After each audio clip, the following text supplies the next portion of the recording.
Underdog is the leading place to make all your sports picks, and you can play now in your state. Millions of fans have already won billions making picks on Underdog, and it's easy. All you have to do is download the app and choose whether a player will go higher or lower on one of their stats. You can choose strikeouts, total bases, or home runs, or go higher or lower on three-pointers or rebounds. You can play with as little as $1. If you get everything right, you could win up to 1,000 times your money. This week, I'm looking at baseball, and as usual, Aaron Judge is my choice to go higher on the stats that involve his hitting. Download the Underdog app or go to UnderdogFantasy.com and sign up with promo code GARAGE to unlock a special offer of up to $1,000 in bonus cash when you make your first deposit. That's promo code GARAGE. Must be 18 plus, 19 plus in Alabama and Nebraska, 19 plus in Colorado for some games, 21 plus in Massachusetts and Arizona, and present in a state where Underdog Fantasy operates. Terms apply. Concerned with your play? Call 1-800-GAMBLER or visit ncp.gambling.org. In Arizona, call 1-800-NEXT-STEP or text NEXT-STEP 53342. In New York, call the 24/7 Hope line at 1-877-8-HOPE-NY or text HOPE-NY. This is the Weekly Scramble, a place where we chat about life over a cold one or two.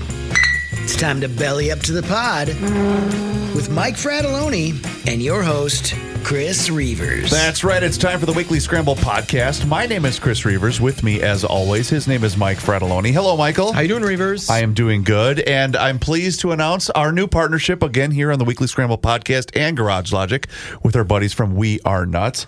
And Michael Burt is here in studio with us. Hello, Michael. Hello, guys. So you are the second generation. How do you? Because I know you refer to your dad, the founder of We Are Nuts, as Mr. Big Nuts. Mr. Big Nuts. Okay. So are you little Big Nuts? How do we phrase that? Yeah, we leave that one in his court. We just keep saying, "Hey, Dad, we as a company, a small company, have to have an HR policy, and so you just stay in your lane and you let us try to stay out of trouble." He's the reason you need an HR policy. He's exactly always but isn't everybody's dad? That's exactly what my dad was too. I'm like, you can't say that. Yeah.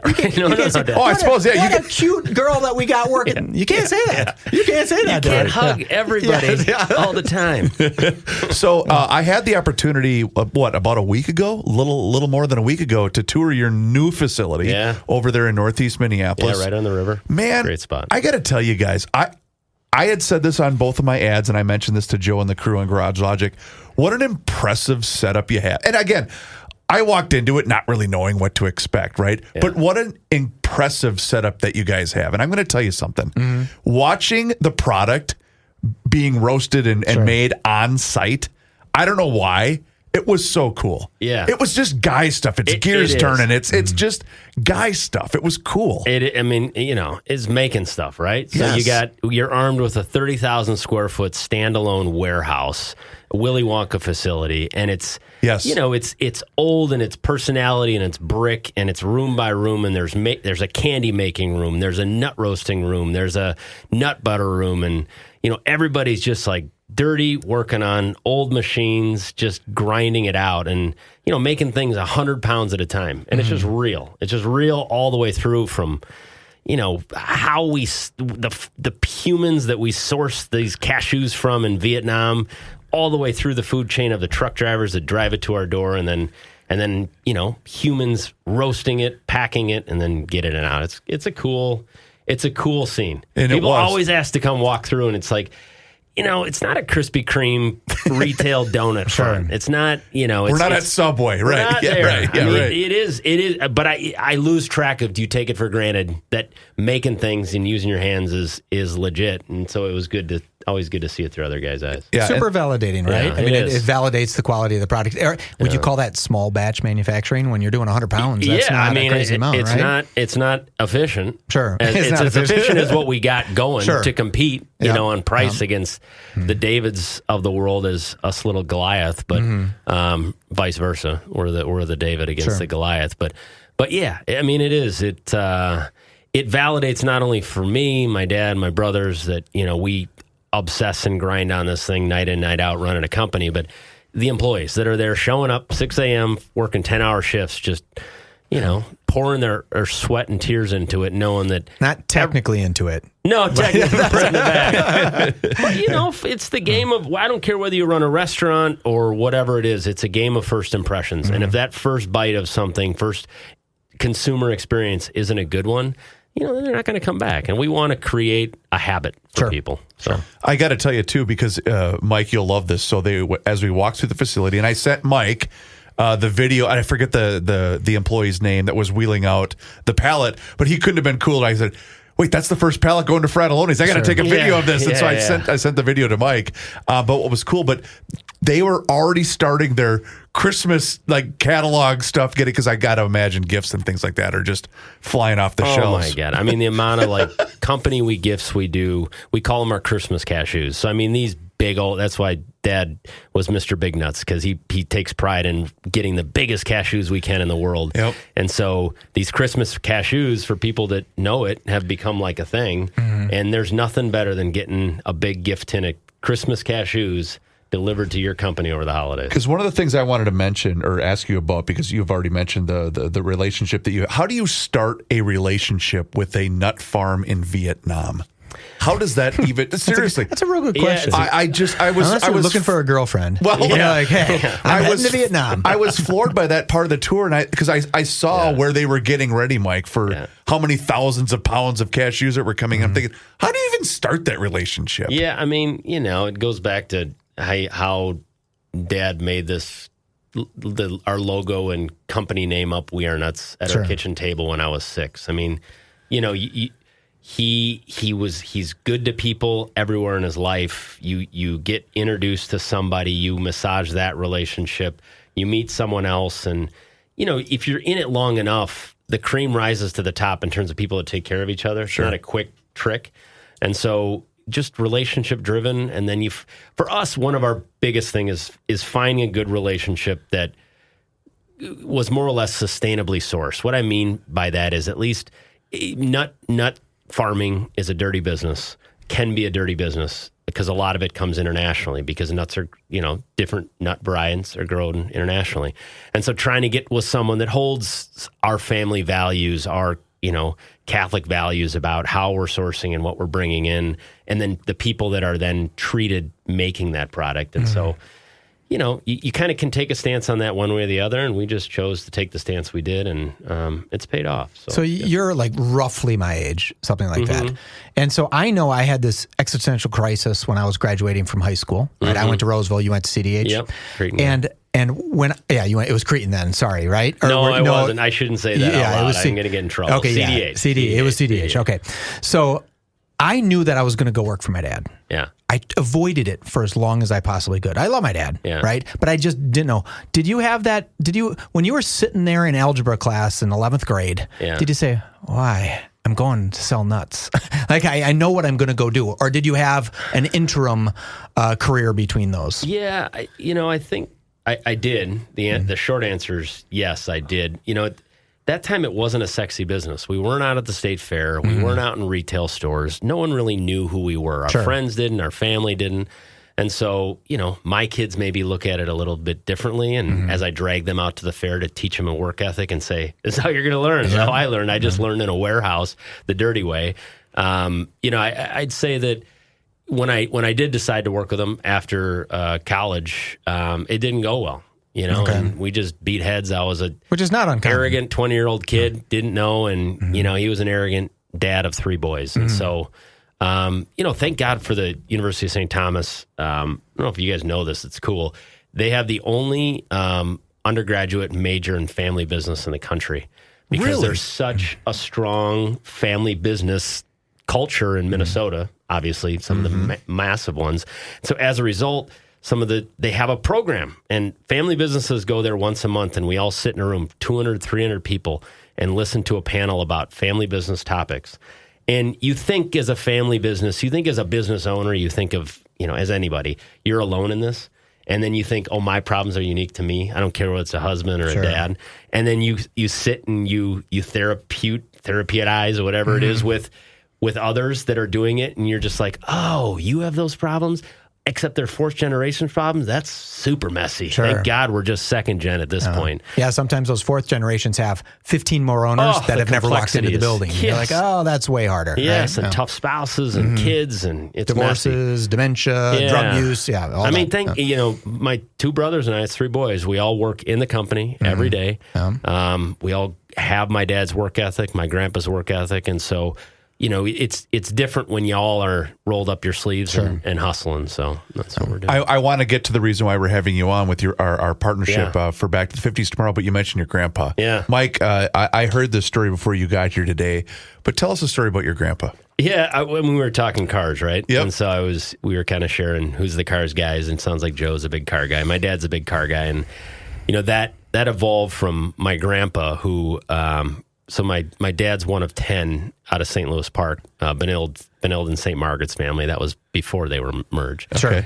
And so my grandpa went to work. He played college football for Michigan, and then he became a police officer, Minneapolis sheriff. And like 6 months into the job, they're in a car chase, and he gets shot through the front fender into his knee. And he was a prideful athlete, but more prideful than that, he went home to my grandma, who's a tough cookie, and she said, "Jim, you're done. You're done being a cop. We just had our maybe second kid. You're done."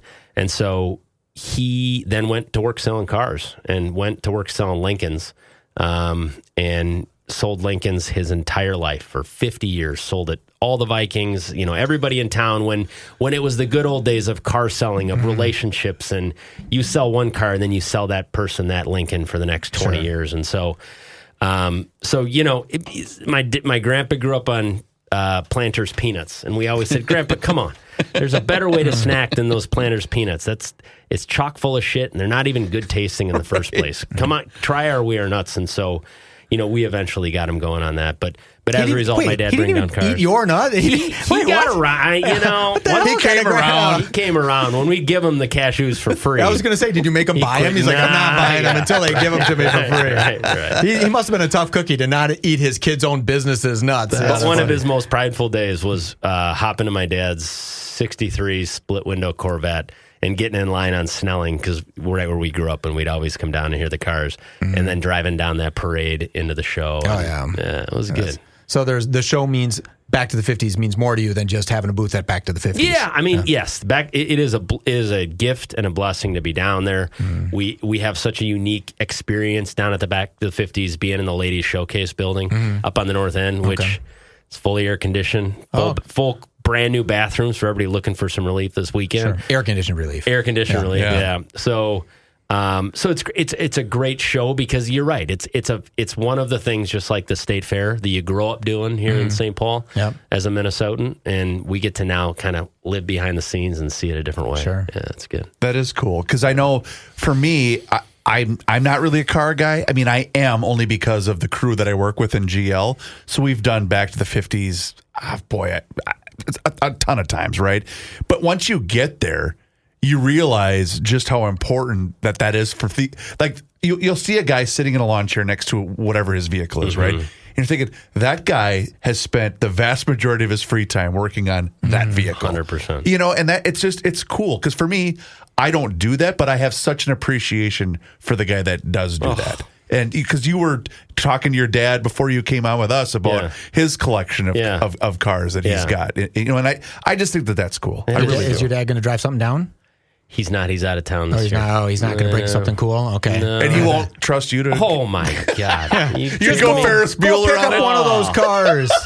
So he ended up buying a 2000 Ferrari 360 Modena. I think I said that right. Modeno. And I drove that thing once, because I got on the paddles. Sure. And I took off down that ramp getting onto 8 Mill. And he was like, "Okay, son, we're done. Yeah, okay, we're done. Let's drive her back in." How old were you? I must have been 25, which was like, I was just raging. Yeah, they should maybe not let kids drive those. Right. You're still a kid at 25. Right. So what is your guys' role with the event itself? Yeah, so we've got a booth up, like I said, in the brand new north building on the north end of the fair.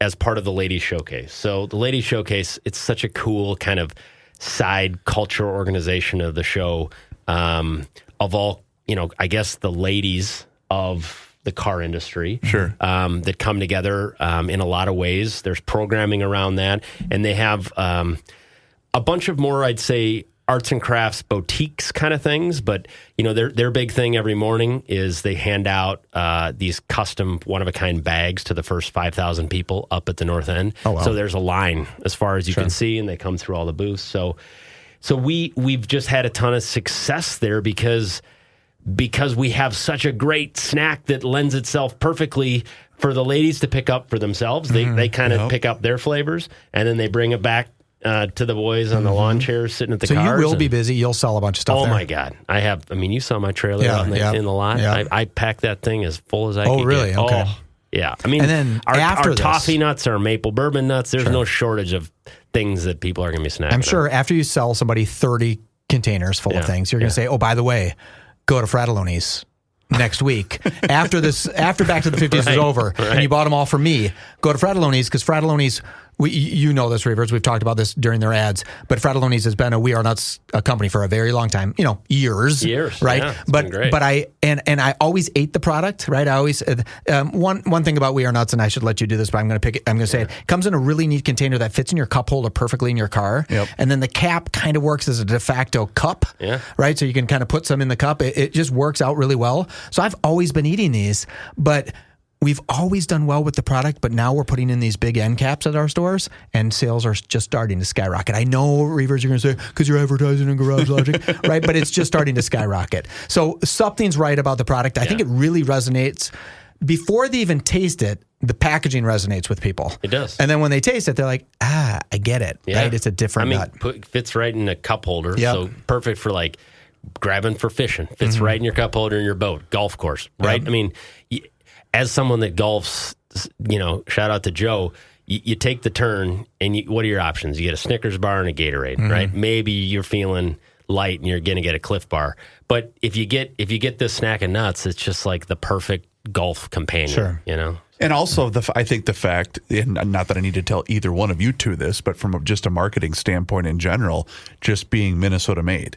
Is massive. I mean, because I find myself doing that because, do I have product A or product B? If product A is made in Minnesota, that's the one I'm going to pick, right? Because you want to support local. Which is so great. What year did Maurer graduate from Cretin-Derham Hall? A year behind me, 2001. A year behind you. Yeah. So I know when I take my kids to CDH, because my kids go to CDH, and I walk into the Joe Maurer Arena, I think, why don't we have a We Are Nuts stadium someplace? You hear that, Joe? Yeah. No, not Joe. I'm talking to you. Yeah. We need a We Are Nuts stadium at CDH. I know the fine people at CDH would be glad to take some We Are Nut money, right? I think that would be pretty damn cool. Don't you like his ideas? Nothing would be... I feel like Tony Leesman would be calling me tomorrow. Yeah, somebody's going to call you. Or since you're a St. Tom alum, those guys at St. Thomas really know how to pull money out of people.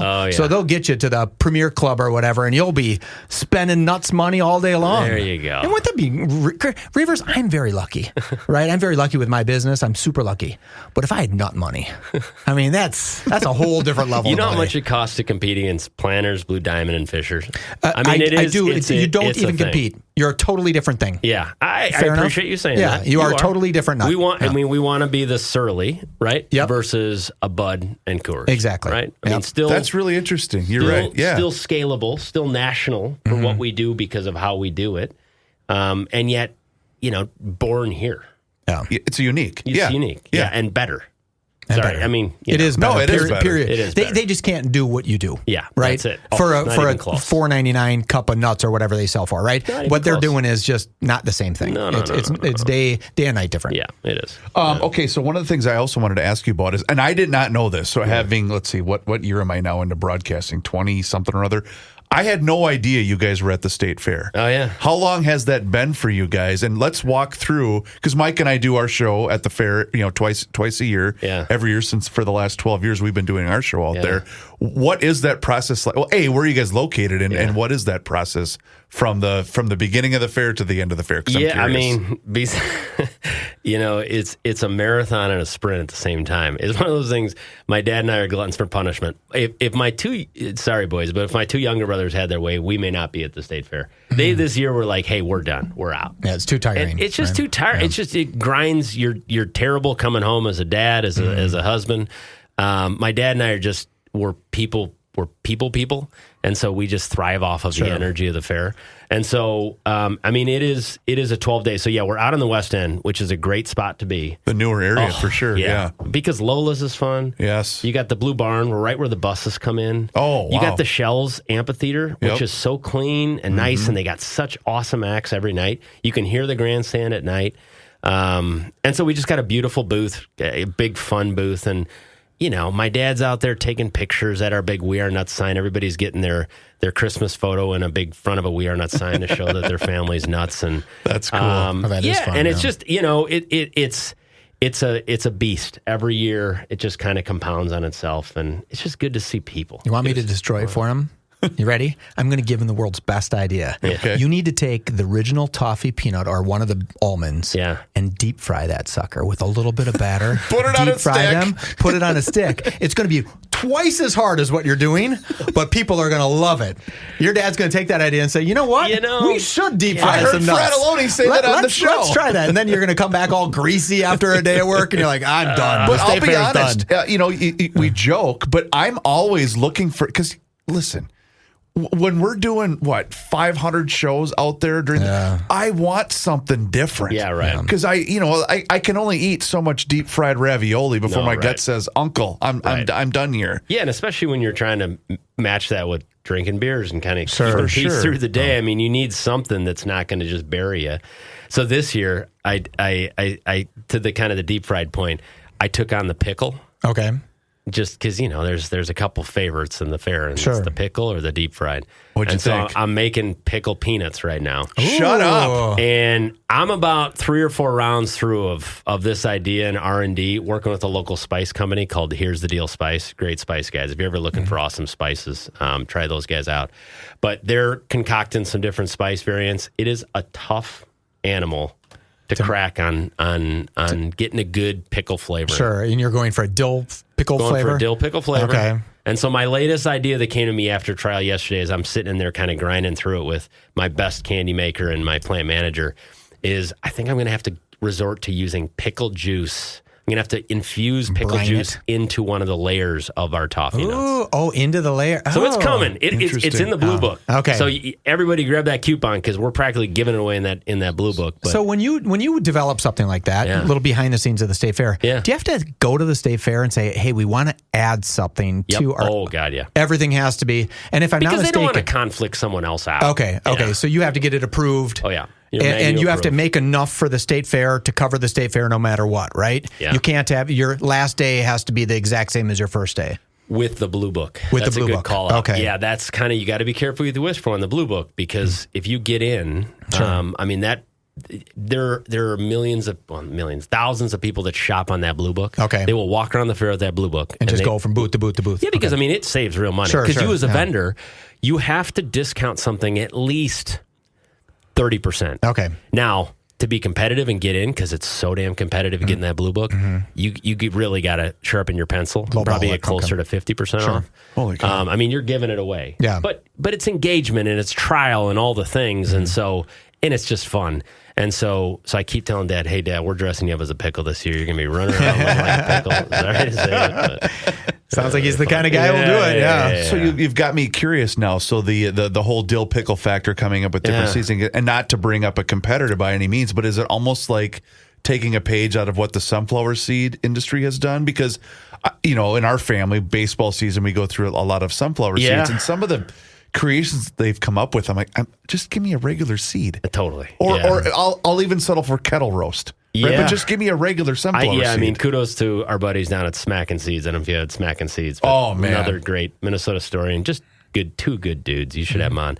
But yeah, those guys, whether it's the Old Dutch, the local Minnesota Old Dutch company and Stephanie and all their pickles. Pickles are a thing. And when we go to these national retailers, and they're looking for, retailers are looking for what's hot, right? Sure. So it's the hot honey craze that's still going. It's the pickle. I mean, no matter what, the data shows people are still buying pickle. And then you get a little bit of the flash of the pan things, whether, Dubai chocolate. I was going to say, when is Dubai chocolate going to hit? Yeah, I know. Yeah. And so you got to kind of play that line of, not selling out totally. Last year I did make a pumpkin spice. I swore I'd never make a pumpkin spice, but we did a pumpkin spice. It actually turned out pretty damn good. I was going to say, how did it do? It turned out Sounds pretty good, actually. I actually don't. I'm not going to hate that. I don't mind it. One big national retailer picked it up and had a lot of success with it. So that was fun.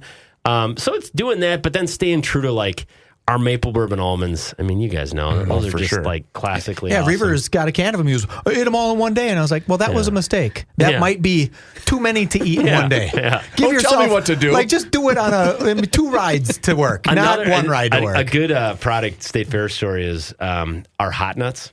Oh yeah, so they're hot too. They're like the perfect amount of hot, right? So they don't kill you. No, but you feel them. They let you know what's going on, and they're great for the breweries, our brewery customers, because you drink a couple extra sips just to get through it. So I actually made those for the Minnesota Twins.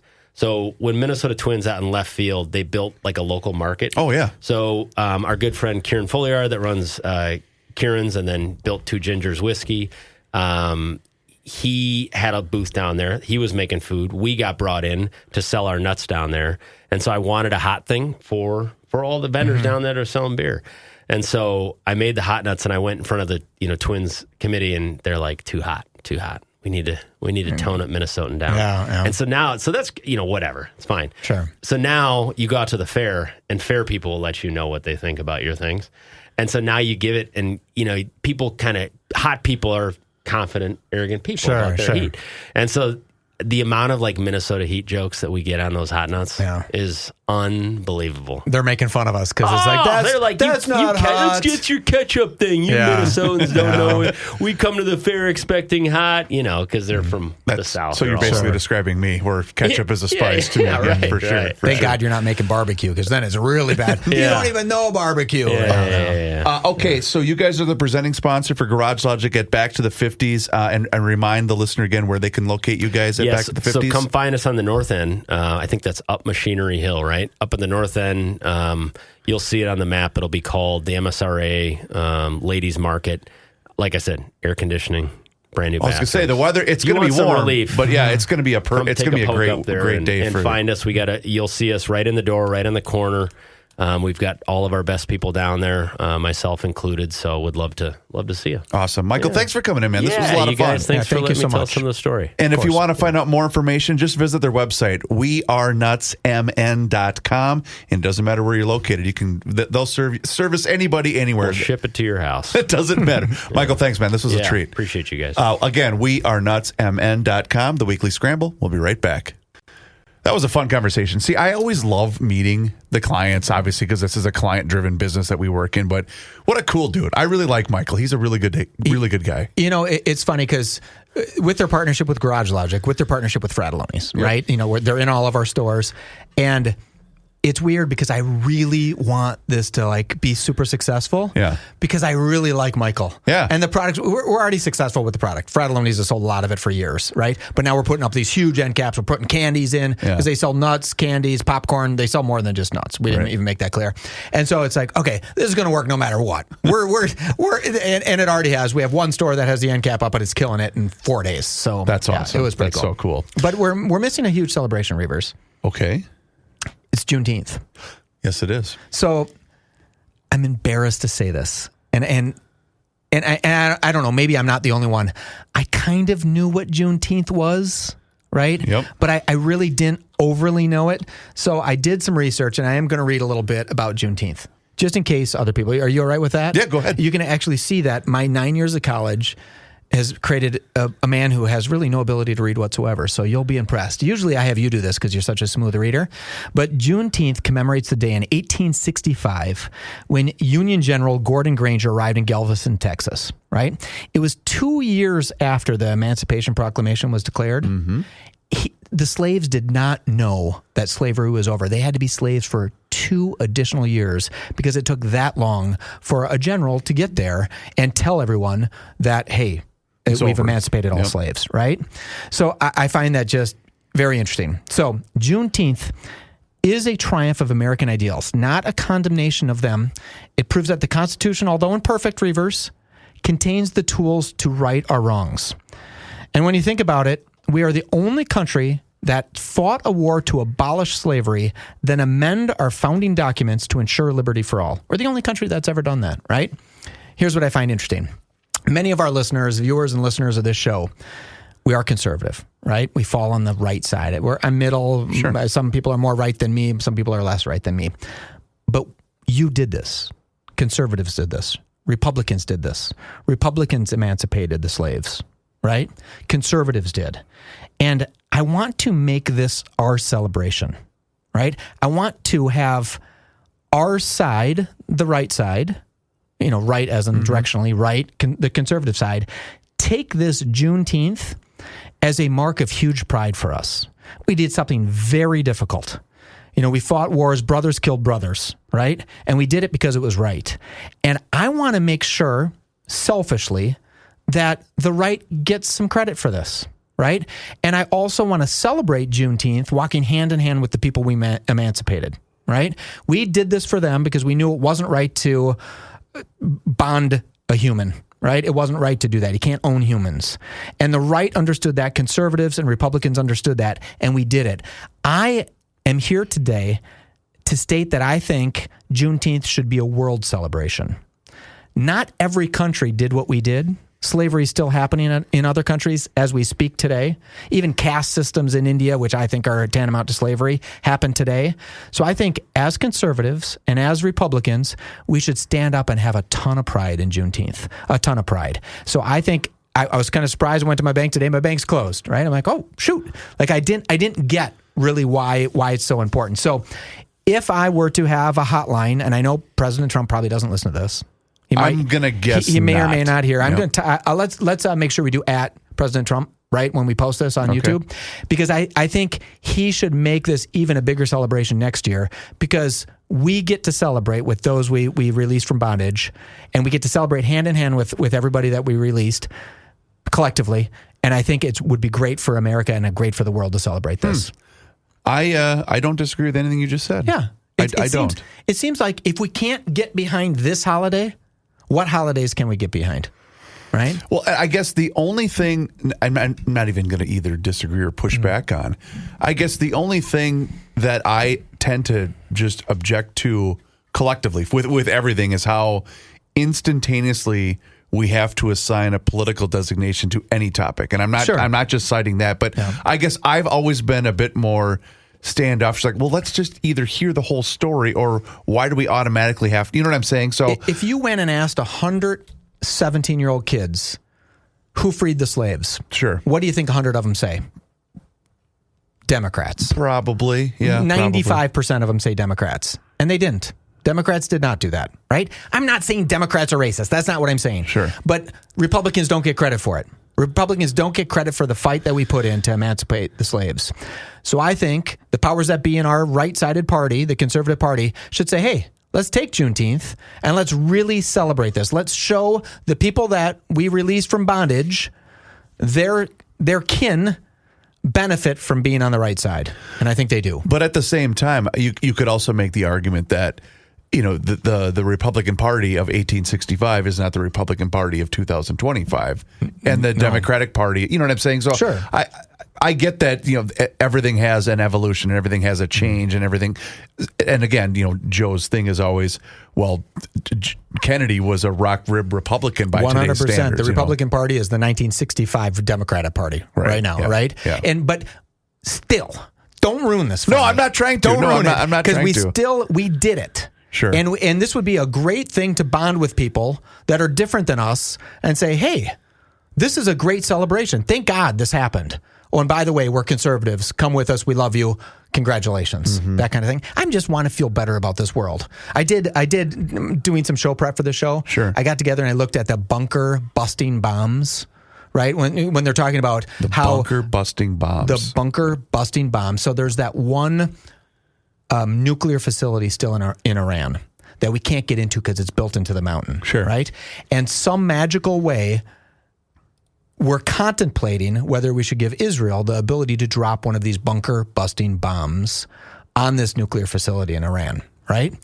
It's kind of a big deal. This bomb, let me give you a couple of the finer points of it, right? Because I find this truly fascinating. It is 30,000 pounds. It's called an MOP. It's a GBU 57A MOB. MOB stands for Massive Ordnance Penetrator, right? It weighs 30,000 pounds. It can penetrate on standard Earth with nothing blocking it, standard Earth, 200 feet into the ground. Wow. So you drop this, it penetrates 200 feet into the ground. If it's concrete, it will go through 60 feet of concrete, then explode, right? It's very neat. It is only carried, the only thing we have to carry this thing is a B-2 Spirit bomber. That's it. That's the only thing that carries it. Israel doesn't have B-2 Spirit bombers. So then the United States would have to step into the aggression that's happening in Iran right now, right? But isn't that inviting an entirely different set of... Is a totally different thing, right? I mean, we're talking World War III then at that point. I think what we're really talking about is preventing World War III, potentially. But the second we become involved... I get that. But if Iran had a nuclear weapon, right? See, what I hate about this is the Iranian people are probably pretty kind. They're probably pretty normal. They're under this nutcase... Khomeini, right? Mm-hmm. This nutcase who subjugates women, that makes people fear if you smile at a woman and she's not covered up, she can be cut in half. I'm making that up, right? It's not what Iran used to be in the 70s, right? We had this total ideologue go in and destroyed that country. I don't want to kill those people. I don't want to kill anybody. I do want to stop them from having nuclear weapons. I think that might be in our best interest. The reason why I think we shouldn't allow them to have nuclear weapons is they constantly say death to America and death to Israel. When do you believe someone? At what point do you believe them? When are they not bluffing anymore? Yeah, when trying to say. I mean, is that a bluff? Is that a bluff? I mean, it seems like a weird bluff. I think I've been very clear with. I got to a point a while ago where I don't trust anybody. I trust anybody with anything. But if it may be a bluff, but you couldn't be wrong to believe them. If someone's saying death to America, we have nuclear weapons. Death to America, we have nuclear weapons. Iran's going to be, or Israel's going to be wiped off the face of the earth the moment we get nuclear weapons. Why would you let them have nuclear weapons? Yeah. Maybe I am just too foolish to understand the ramifications of all this. And I'm not saying that America should let them use one of these $15 million bunker buster bombs. These are $15 million, by the way. Wow. Not free, right? You don't want to go drop a bunch of them, right? No, one's enough. You want to do one, but it's got to work. Right? It's got to work. And I'm wondering at what point in time in this conflict, we're recording this on Thursday at like 3:00. What time is America going to say, that's it, we're done talking to you, Iran. Negotiations we're done. Off, yeah. And I guess they're coming back to the table now. But when they come back to the table is you can't have nuclear weapons. Period. F around and find out. Well, right? I guess I'll repeat what I had said earlier on the Garage Logic podcast, but I think it's worth repeating because not knowing that you were going to bring this up. But I think what we really need, and I got a lot of this information because of my thorough research with the movie Top Gun Maverick. Oh yeah. What we need is Mav and his ensemble of three fellow fighter pilots to drop 2 precision bombs on a low level. Sure. And then that will obviously we'll be free of all of this. But how's he going to pull out in time? Well, but see, that's the thing. At 10 Gs, you really have to fight through. I'm paraphrasing. Yeah, I mean, I see you're being humorous, right? Trying to. And it is. I'll go on record. Go ahead and spend $15 million. If I can have Iran not have nuclear weapons, if I can have any other additional country not have nuclear weapons, I don't care anybody new. If I can have anybody new not get nuclear weapons, I'd be glad to spend America's wealth of $15 million. Sure. Right? That seems fair. Sure. Don't want to kill people. Tell them. Send them a message beforehand because the Israelis are doing that. Hey, get out of the way. We're going to drop some bombs here. Right? Stand down. Stand out of the way. Scoot out of town. Right? And they do that as a kind gesture. But boy, I don't know, Reavers. I know I have a wedding to go to pretty soon. Oh. In Paris. My brother's getting married. Right? And at the reception, I'm going to raise my glass of champagne, and I'm going to say, eggs, cinnamon, bread, and maple syrup. It's a French toast. I mean, not great. That was from Frat Pack member Heidi Michelle, 2502. So now the dad jokes are being submitted by the listeners. I really think it's kind of great. It's catching on, isn't it? Okay. If you have kids in the room, shut the show off. Right? We're wrapping up the show anyways. Okay. But when we had Michael from We Are Nuts in here, I wanted to tell my nuts joke, right? So a guy, I see a guy dipping his testicles in a jar of glitter. And I said, "What are you doing?" He was like, "It's pretty nuts, isn't it?" That would have been so good because We Are Nuts guy he was right here. Yeah, I would. And then he could have found a way to create a new glitter nuts. How about that? Oh my God, that's not edible glitter nuts. That's not bad. Coming to the State Fair in 2025. Reavers, you are the best. We're kidding, Michael. Please do us a favor, rate and review the show wherever you happen to be listening to the Weekly Scramble podcast. It helps other people find the show, and it helps us out a tremendous amount as well, and we really do appreciate it. And our thanks once again to our buddy Michael Burt and the We Are Nuts family for the continued relationship. It's going to be a fun one, that's for sure. And make sure you check us out tomorrow at Back to the 50s live at O'Gara's, starting right around noon as the Garage Logic podcast records the show at O'Gara's tomorrow for Back to the 50s. His name is Mike Fratelloni. My name is Chris Reavers. Thank you so very much for tuning into the Weekly Scramble podcast. We'll talk to you again next time. Until then, cheers.